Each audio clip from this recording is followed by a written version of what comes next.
Halo guys, jumpa lagi bersama gue Davin, dan dalam kesempatan hari ini gue mau ngebahas sesuatu yang belum pernah ada nih di sini, yaitu sebuah Honda CR-V Turbo yang pasang intercooler PRL. Nah, kalau tuning CR-V Turbo sendiri kita udah cukup banyak, tapi biasanya hanya melakukan penggantian seperti downpipe, filter, lalu part-part blow off. Nah, tapi yang kali ini dia mau paket komplit bener-bener, dan akhirnya kita pasangin PRL intercooler ini.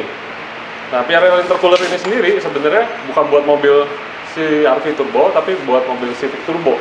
Tapi dengan kita custom sedikit, bisa dipasang di mobil ini tanpa ada masalah. Yuk, gua kasih lihat. Nah, intercoolernya ini sendiri sudah terpasang nih yang PRL jauh lebih besar dibanding standarnya seperti ini. Ini yang standar bawaan mobil, kecil banget ya. Jadi buat standar mobil ketika belum dituning-tuning mungkin masih cukup bagus. Ini bikinan Mahle ini sendiri merek dari Eropa ya, tapi di sini bisa dilihat bikinan Korea. Dan ininya bahan sampingnya masih plastik, sini aluminium. Ketika kita udah naikin power, biasanya intercooler standar itu akan kurang untuk mendinginkan si temperaturnya udara ya ke mesin, sehingga ketika temperatur ini tinggi, powernya pasti akan drop. Jadi mungkin untuk satu kali run di dyno oke, run ketiga, run keempat powernya akan turun terus.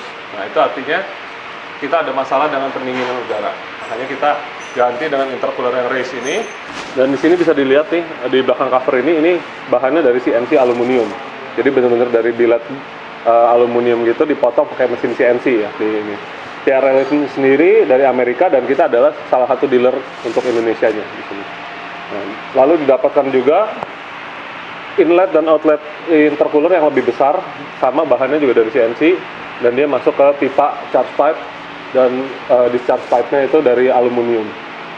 Dengan udara masuk dan keluar yang lebih besar, pastinya tenaga juga akan lebih bagus, dan juga dia punya udara ini pasti akan lebih dingin. Sekarang kita lagi pasang, ini udah mau selesai nih, tinggal lagi rapi-rapihin aja. Setelah ini selesai, kita akan masuk ke dyno untuk langsung melihat powernya jadi berapa. Plus kita akan melakukan lagi fine tuning, karena sekarang intercooler udah diganti, kita bisa rubah lagi settingannya. Jangan kemana-mana guys, ikutin terus video ini sampai habis. Nah, rupanya di mobil ini sendiri tadi ternyata downpipe-nya masih standar, jadinya kita lakukan penggantian juga sekalian di downpipe yang standar ini dengan cutlass downpipe, plus kita bungkus dengan exhaust wrap. Nah, seperti ini depannya. Jadi di sebelah kanan ini adalah downpipe standar dari mobil Honda Civic CR-V Turbo, bentuknya sama. Jadi di dalam tabung panjang ini ada catalytic converter. Nah, ini fungsinya untuk mengurai gas buang knalpot biar CO-nya nggak tinggi. Tapi minusnya itu ketika mobil dituning, panas mobilnya ini jadi ngumpul di ruang mesin. Nah, jadi panasnya ngumpul, plus udah gitu juga tenaganya ketahan di sini. Ketika kita lakukan modifikasi, kita mau mengeluarkan power, sehingga itu disebutnya racing. Jadi racing downpipe ini sendiri udah nggak ada katalik, plus ini bahannya stainless steel, jadi biar lebih kuat juga nahan panas.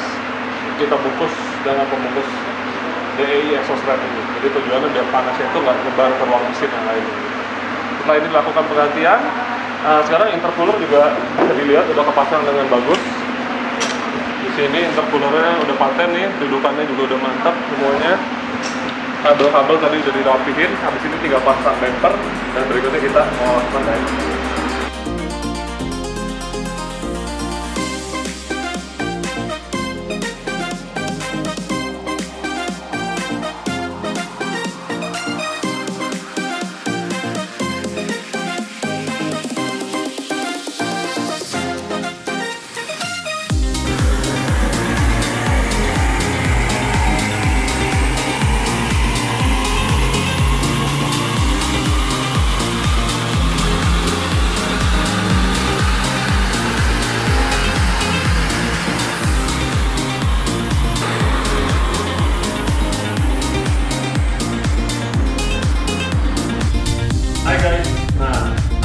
Gue ngelakuin dyno tune di mobil Honda CR-V Turbo yang kemarin kita pasangin PRL intercooler itu, dan hasilnya luar biasa bagus sekali.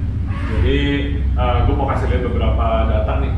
Jadi yang pertama-tama kita bandingkan dengan kondisi standar ya. Jadi kondisi standar ini kemarin itu dulu waktu benar-benar standar sekali pernah di dyno, dia didapat 131,2 wheel horsepower.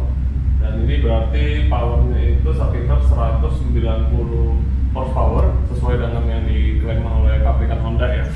Jadi 190 HP itu sekarang hari ini kita mencapai maksimumnya di 239 horsepower on engine atau sekitar 165 WHP. Itu hasilnya bagus banget. Kenaikannya itu benar-benar berasa nih. Jadi di sini tadi bisa dilihat ya dari RPM bawah sampai atas ini benar-benar ada gain yang sangat-sangat signifikan. Nah ini artinya tuh ada kenaikan berapa nih?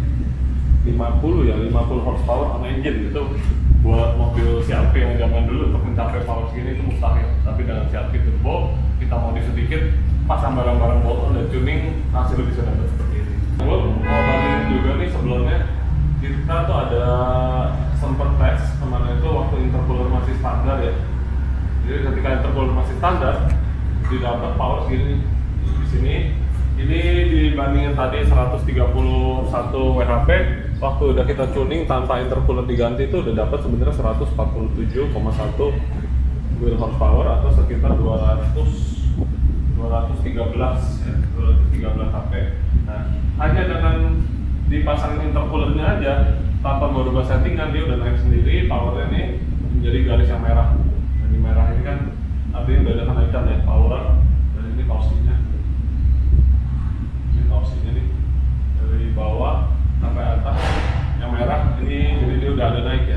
Yang hari ini gue lakuin retuning, jadi kita perbaiki lagi settingannya karena dia udah ganti intercooler, gue bisa coba lagi di sini. Sekarang hasil menjadi biru. Jadi antara yang di ya, ada sedikit perbedaan di sini ya, dan atasnya juga kita bisa dapat power lebih lagi dengan intercooler. Jadi guna banget intercooler VRL ini, nggak cuma buat apa gaya-gayaan buang uang, tapi benar-benar ada efeknya karena dengan settingan yang tinggi sekalipun kita bisa dapat hasil yang konstan. Tadi gua harus kita 45 kali, powernya tetap 165, turun mungkin 163 atau 164, tapi itu bukan masalah. Nah intercooler standar di run 2 kali 3 kali aja tiap run mungkin dropnya bisa 10-20 horsepower. Jadi benar-benar kepake banget yang intercooler ini.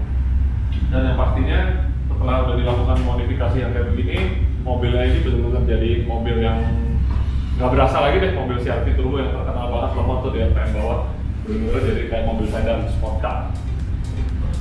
Oke, sampai sini aja video hari ini. Jangan lupa buat kalian untuk like, share, dan juga subscribe ke kita punya YouTube dan Instagram channel.